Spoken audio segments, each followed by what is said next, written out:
ہے ایمان والوں کو مٹانے کے لیے، مگر ایک ذات ہے جو ایمان والوں کو بچانے کے لیے کافی ہے۔ اب شاعر شعر میں یہی کہہ رہا ہے، لاکھ طوفان اٹھے ہم کو مٹانے کے لیے، یا رسول اللہ آپ ہر حال میں کافی ہے بچانے کے لیے، یا رسول اللہ آپ ہر حال میں کافی ہے بچانے کے لیے۔ اب یہ آپ کے جذبوں کو ابھارنے کے لیے یہ شعر کہہ رہا ہوں، گر ملے عشق نبی مثل اویس قرنی۔ حضرت اویس قرنی رضی اللہ تعالیٰ عنہ کا عشق کیسا تھا، ہم کو وہ عشق کے ہم پر چند چھینٹے پڑ جائے تو ہمارا بیڑا پار ہے۔ گر ملے عشق نبی مثل اویس قرنی، ایک دیوانہ ہی کافی ہے زمانے کے لیے، ایک دیوانہ ہی کافی ہے زمانے کے لیے، اپنے سرکار مدینہ کو منانے کے لیے، سر کے بل جاؤں گا میں نعت سنانے کے لیے۔ آپ تمام حضرات سے خواہش کرتا ہوں کہ سامنے آ کر بیٹھ جائے، جگہوں کو مت چھوڑے، پیچھے جو جگہ ہے آنے والے حضرات بیٹھیں گے، آپ سامنے آ کر بیٹھ جائے۔ میری تقریر وہاں تک رہیں گی جہاں تک آپ کا لطف رہیں گا، اس کے بعد جہاں پر آپ بیدار ہوئیں گے میں اپنی تقریر کو ختم کر دوں گا۔ تو لاکھ طوفان اٹھے ہم کو مٹانے کے لیے، یا رسول اللہ لاکھ طوفان اٹھے ہم کو مٹانے کے لیے، آپ ہر حال میں کافی ہے بچانے کے لیے، گر ملے عشق نبی مثل اویس قرنی، ایک دیوانہ ہی کافی ہے زمانے کے لیے، ایک دیوانہ ہی کافی ہے زمانے کے لیے۔ اہل سنت والجماعت کبھی کوانٹٹی کو نہیں دیکھتے کہ تعداد اتنی ہے تو کتنی اچھی بات ہوتی، تعداد اور بڑھتی تو کتنی اچھی بات ہوتی۔ اہل سنت الجماعت اہل عشق ہمیشہ محبت کو دیکھتے ہیں، جس میں محبت کا جذبہ جتنا ہوگا وہ اتنی دیر آقا کی محفل میں بیٹھے گا، آقا کی محفل کے فیوز و برکات کو حاصل کرے گا۔ ایک مثال دیتے ہوئے اپنی بات کو آگے بڑھاؤں، ایک مولانا تقریر کرنے کے لیے کسی گاؤں میں گئے، بہت مشہور معروف مولانا تھے، لوگ جن کو جانتے تھے پہچانتے تھے۔ تقریر کرنے کے لیے کسی گاؤں قصبے میں گئے، وہاں پر مولانا کی تقریر سے پہلے جلسے سے پہلے اعلان ہونے لگا، فلاں مولانا اس گاؤں میں تشریف لا رہے ہیں، مولانا کا بہترین بیان ہوگا، مدلل بیان ہوگا، دلیل کے ساتھ دلائل کے ساتھ بیان ہوگا۔ تو وہ گاؤں میں ایک مولانا سے محبت کرنے والا ایسا شخص تھا جو بڑائی کا کام کیا کرتا تھا، یعنی بڑائی کا کام یعنی لکڑی کا کام کیا کرتا تھا، دروازے بنایا کرتا تھا، پلنگ بنایا کرتا تھا۔ جب اس کو پتا چلا کہ وہ مولانا ہمارے گاؤں میں آ رہے ہیں تو وہ سوچنے لگا آج جلدی سے کام کو نپٹا کر آج میں پہلے سے پہلے مولانا کی تقریر سننے جاؤں گا، میں مولانا کا چرچا بہت سنا ہے، آج سامنے سے دیکھوں گا اور ان کی تقریر سنوں گا اور خود عمل کروں گا۔ وہ بڑائی یہ سوچ کر رات میں جلدی جلدی کام ختم کیا، مگر بڑائی کا گھر جلسہ گاہ سے بہت دور تھا اور وہ جلسہ گاہ ندیا کے اس پار ہو رہی تھی، بڑائی کا گھر ندیا کے اس پار تھا، یعنی ندی کے اس پار تھا بڑائی کا گھر۔ وہ بڑائی جلدی سے کام ختم کیا، کام ختم کر کر گھر کو آ کر جلدی سے غسل لیا اور صاف ستھرے کپڑے پہنا اور ندیا کراس کر کر آئے تک اتنا وقت ہو گیا، مولانا کی تقریر ختم ہو گئی۔ جب وہ جلسہ گاہ میں پہنچا تو مولانا واخر دعوانا ان الحمدللہ رب العالمین کہنے لگے، یعنی مولانا کا بیان ختم ہو گیا۔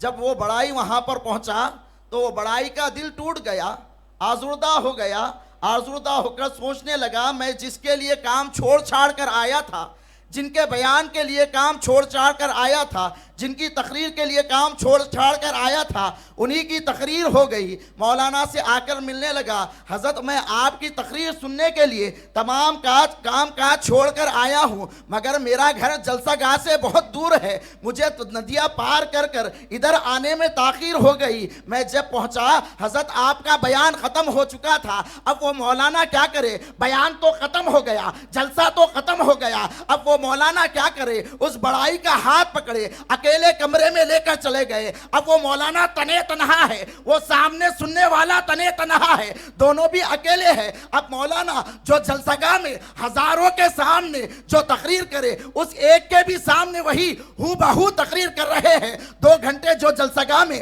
مولانا تقریر کرے, اس بڑائی کے سامنے بھی وہی ہو بہو تقریر کرے. 2 گھنٹے تک اکیلے کو مولانا سناتے رہے. جب 2 گھنٹے گزرنے کے بعد مولانا اس کمرے سے باہر نکلے, وہ بڑائی بھی کمرے سے باہر نکلا, تو مولانا سے لوگ پوچھنے لگے, حضرت کیا ماجرا ہے, حضرت کیا ماجرا ہے؟ آپ ہزاروں کے مجموعے کے سامنے بھی وہی بیان کر رہے تھے اور اس ایک کے سامنے بھی وہی بیان کرے ہو بہو, حضرت کیا ماجرا ہے؟ تو مولانا کے جواب کے قربان جائے, مولانا کہنے لگے, میں ہزاروں کے سامنے بھی اس ایک کو سنا رہا تھا اور اس ایک کے بھی سامنے اس ایک کو سنا رہا تھا. مولانا کہنے لگے, میں ہزاروں کے سامنے بھی میرا جو بیان تھا میں لوگوں کو نہیں سنا رہا تھا, اپنے پروردگار کو سنا رہا تھا, اور اس ایک کے بھی سامنے اس ایک کو سنا رہا تھا. سنانے والے ایسے ہو اور سننے والے ایسے ہو تو بات بنتی ہے, مزہ آتا ہے. حضور صلی اللہ علیہ وسلم کی میلاد کا مہینہ ہے, میلاد شریف کا مہینہ ہے, آقا کی ولادت کا مہینہ ہے. اللہ تعالیٰ قرآن میں فرمایا, قل بفضل اللہ وبذالک فلیفرحوا. اے حبیب آپ فرما دیجئے, اللہ کے فضل اور اس کی رحمت پر لوگوں کو چاہیے کہ خوب خوشیاں منائے. اللہ تعالیٰ قرآن میں فرما رہا ہے, قرآن میں ذکر کر رہا ہے کہ اے حبیب آپ فرما دیجئے, اللہ کے فضل اور اس کی رحمت پر لوگوں کو چاہیے کہ خوب خوشیاں منائیں, کیونکہ اللہ تعالیٰ اپنے حبیب کو دنیا میں بھیج رہا ہے, رسول اللہ کو دنیا میں بھیج رہا ہے. اللہ تعالیٰ جب اپنے حبیب کو دنیا میں بھیجا تو کلام اللہ میں فرمانے لگا, وما ارسلناک الا رحمۃ للعالمین. اے حبیب ہم نے آپ کو تمام عالمین کے لیے رحمت بنا کر بھیجا. اے حبیب ہم نے آپ کو تمام عالم کے لیے رحمت بنا کر بھیجا. اب قرآن میں ہم یہ بھی پڑھتے ہیں نا, ہر 5 وقت کی نماز میں, الحمدللہ رب العالمین, تمام تعریفیں اللہ کے لیے ہے جو سارے عالمین کا رب ہے. تو قرآن میں کیا یہ نہیں لکھا ہوا ہے, وما ارسلناک الا رحمۃ للعالمین؟ جیسا رب العالمین سارے عالمین کا رب ہے, حضور صلی اللہ علیہ وسلم تمام عالم کی رحمت ہے, تمام عالم کی رحمت ہے. لوگ کہتے ہیں کہ رسول اللہ کو کچھ اختیار نہیں ہے. ہم کہتے ہیں رسول اللہ کو اللہ تعالیٰ مختار کل بنا کر بھیجا ہے, مختار کل بنا کر بھیجا ہے. رسول اللہ کا اختیار عبادتوں پر بھی ہے, رسول اللہ کا اختیار زندگی پر بھی ہے, رسول اللہ کا اختیار محشر میں بھی ہے, رسول اللہ کا اختیار جنت پر بھی ہے. جنت رسول اللہ کے صدقے میں اور اپنے رسول اللہ کے غلاموں کو ملنے والی ہے. رسول اللہ کا اختیار کائنات کے چپے چپے پتے پتے پر ہے. وما اتاکم الرسول فخذوہ وما نہاکم عنہ فانتہوا. اللہ تعالیٰ قرآن میں فرمایا, اللہ کے رسول, اے لوگو اللہ کے رسول جو تمہیں عطا کر رہے ہیں اسے لے لو, اور جس سے منع فرما رہے ہیں اس سے رک جاؤ. اللہ تعالیٰ قرآن میں فرما رہا ہے اللہ کے رسول عطا کرنے والے ہیں. پھر حدیث مبارکہ ہے, اللہ یعطی وانا قاسم, اللہ دینے والا ہے میں تقسیم کرنے والا ہوں. رسول اللہ کا فرمان ہے, دینے والی ذات ہے اللہ کی اور تقسیم کرنے والی ذات محمد الرسول اللہ کی ہے. تقسیم کرنا رسول اللہ کا کام ہے, عطا کرنا دینا اللہ کا کام ہے. ایک مثال کے طور پر بات سمجھاتے ہوئے آگے بڑھوں. اب فرید بھائی گھر میں محفل کرے, میلاد کی محفل کرے. اب فرید بھائی کے پاس کھجور تھے یا جلیبی تھی, اس پر فاتحہ دلا کر فرید بھائی مجھے حکم دیے, ظہیر ملک صاحب آپ یہ لوگوں میں تقسیم کرو. اب لوگوں کا کام کیا ہے, کس کے سامنے آ کر ہاتھ پھیلانا ہے, کس کے سامنے آ کر ہاتھ پھیلانا ہے. اگر فاتحہ کی جلیبی ہونا ہے, فاتحہ کی شیرنی ہونا ہے, کھجور ہونا ہے, تو اب لوگوں کو چاہیے کہ کس کے سامنے آئے, کس کے سامنے آئے. دینے والے تو فرید بھائی ہے, مگر کس کیوں دیے فرید بھائی, مجھے دیے اور حکم دیے کہ ظہیر ملک صاحب یہ سب میں تقسیم کرو.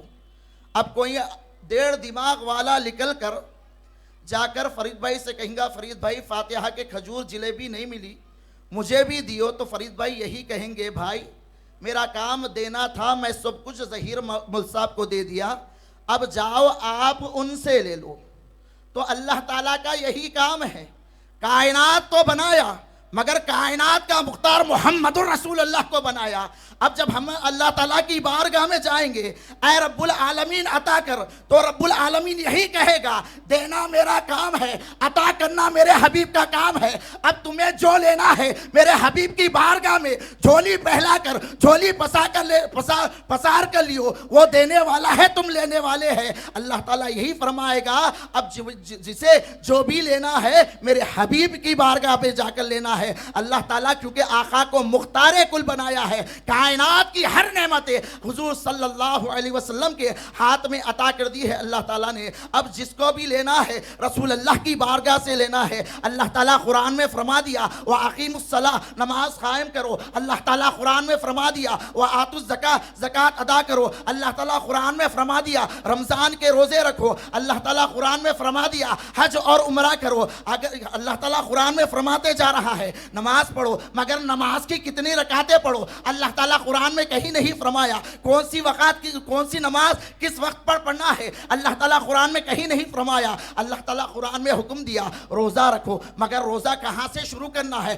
کہاں پر روزے کو اختتام کرنا ہے، اللہ تعالیٰ قرآن میں کہیں نہیں فرمایا۔ اللہ تعالیٰ بولا زکوٰۃ ادا کرو، مگر کتنے مال پر، کتنے نصاب پر، کتنی زکوٰۃ ادا کرنا ہے یہ اللہ تعالیٰ قرآن میں نہیں بولا۔ اللہ تعالیٰ بولا حج کرو، مگر حج کے کتنے چکر لگانا ہے اللہ تعالیٰ قرآن میں یہ کہیں نہیں بولا۔ تو پھر کہاں ملیں گے؟ تو اللہ تعالیٰ فرما رہا جاؤ میرے حبیب کی بارگاہ میں اپنے جھولیوں کو پسارو، وہ تم کو طریقہ بھی سکھائیں گے، سلیقہ بھی سکھائیں گے، عبادت کا طریقہ بھی سکھائیں گے، عبادت کا سلیقہ بھی سکھائیں گے۔ تو اسی لیے رسول اللہ کی بارگاہ میں آنا ضروری ہے۔ رسول اللہ کی بارگاہ میں آئے بغیر کچھ نہیں ملنے والا، نہ تو نماز ملنے والی، نہ تو روزہ ملنے والا، نہ تو حج ملنے والا، نہ تو زکوٰۃ ملنے والی۔ اللہ تعالیٰ رسول اللہ کو مختار کل بنایا ہے۔ آج جگہ جگہ نعرے لگ رہے ہیں بدعقیدہ لوگوں کی طرف سے، آقا کے ہاتھ میں کچھ نہیں۔ ہم کہتے ہیں معاذ اللہ آقا کے ہاتھ میں ساری کائنات ہے۔ آقا کے ہاتھ میں ہمارے لوگوں کی بھی طرف سے لگ رہی، ان لوگوں کی بھی طرف سے لگ رہی جو ہمارے جماعت میں جو چھپے ہوئے یعنی بدعقیدہ لوگ جو بیٹھے ہوئے ہیں، جن کو کہیں اور کی ہوا لگ گئی ہے، وہ بھی کہہ رہے ہیں۔ آئیے حضور صلی اللہ علیہ وسلم کی طاقت کے ساتھ ساتھ اختیار سناتا ہوں۔ حضور صلی اللہ علیہ وسلم مدینے سے نکلے کوچ کرے، ایک مقام پر پہنچے، کوہ اسم، جس مقام کا نام ہے کوہ اسم، مقام کا نام، اور وہاں پر حضور صلی اللہ علیہ وسلم کا ایک جانی دشمن رہتا ہے جس کا نام رکانہ پہلوان۔ وہ ایسا پہلوان جس کے پاس 40 مردوں کی طاقت تھی، اتنا خطرناک پہلوان۔ حضور صلی اللہ علیہ وسلم کوہ اسم میں پہنچ گئے، اور جب صحابہ کو پتہ چلا، حضرت ابوبکر صدیق فاروق اعظم کو لوگوں سے پوچھے کہ آقا کہاں پر تشریف لے گئے۔ لوگ کہنے لگے ہم نے آقا کو کوہ اسم کے طرف جاتے ہوئے دیکھا۔ تو حضرت ابوبکر صدیق فاروق اعظم گھبرانے لگے، وہاں تو رکانہ کی وادی ہے، وہ رکانہ کا مقام ہے، رکانہ کی وادی ہے، وہ تو ہمارے آقا کا جانی دشمن ہے، کہیں وہ ہمارے آقا کو نقصان نہ پہنچائے، کہیں وہ ہمارے آقا کو نقصان نہ پہنچائے۔ ادھر سے حضرت ابوبکر صدیق رضی اللہ تعالیٰ عنہ، حضرت عمر فاروق رضی اللہ تعالیٰ عنہ مدینے کی گلیوں سے تیز تیز کوہ اسم کی طرف آ رہے ہیں۔ اب ادھر حضور صلی اللہ علیہ وسلم جب رکانہ کی وادی میں پہنچے تو رکانہ جیسا ہی دیکھا کہ ایک نورانی چہرے والا کوئی شخص آ رہا ہے۔ رکانہ پوچھنے لگا اے شخص تو کون ہے؟ تو حضور صلی اللہ علیہ وسلم فرمانے لگے مجھے محمد کہتے ہیں، مجھے محمد کہتے ہیں۔ تو رکانہ کہنے لگا اچھا تو وہی محمد ہے جو ہمارے لات و عزا کو، ہمارے معبودین کو غلط کہتا ہے۔ تو حضور صلی اللہ علیہ وسلم فرمانے لگے تم نے جو سنا ہے وہی ہے، میں تمہارے معبودین کو غلط نہیں کہتا ہوں، میں تمہارے معبودین کو غلط نہیں کہتا ہوں، تم جس کو مانتے ہو اسے غلط کہتا ہوں۔ لات و عزا کو مانتے تھے، بتوں کو مانتے تھے۔ رکانہ کہنے لگا اے محمد کیا تم مجھ سے مقابلہ کرنے کے لیے تیار ہو؟ اے محمد کیا تم مجھ سے مقابلہ کرنے کے لیے تیار ہو؟ رکانہ محمد کو محمد ابن عبداللہ سمجھا تھا، مگر محمد ابن عبداللہ کے ساتھ ساتھ محمد الرسول اللہ بھی ہے، وہ اللہ کے رسول ہے، عبداللہ کے بیٹے تو ہے مگر اللہ کے رسول ہے، محمد الرسول اللہ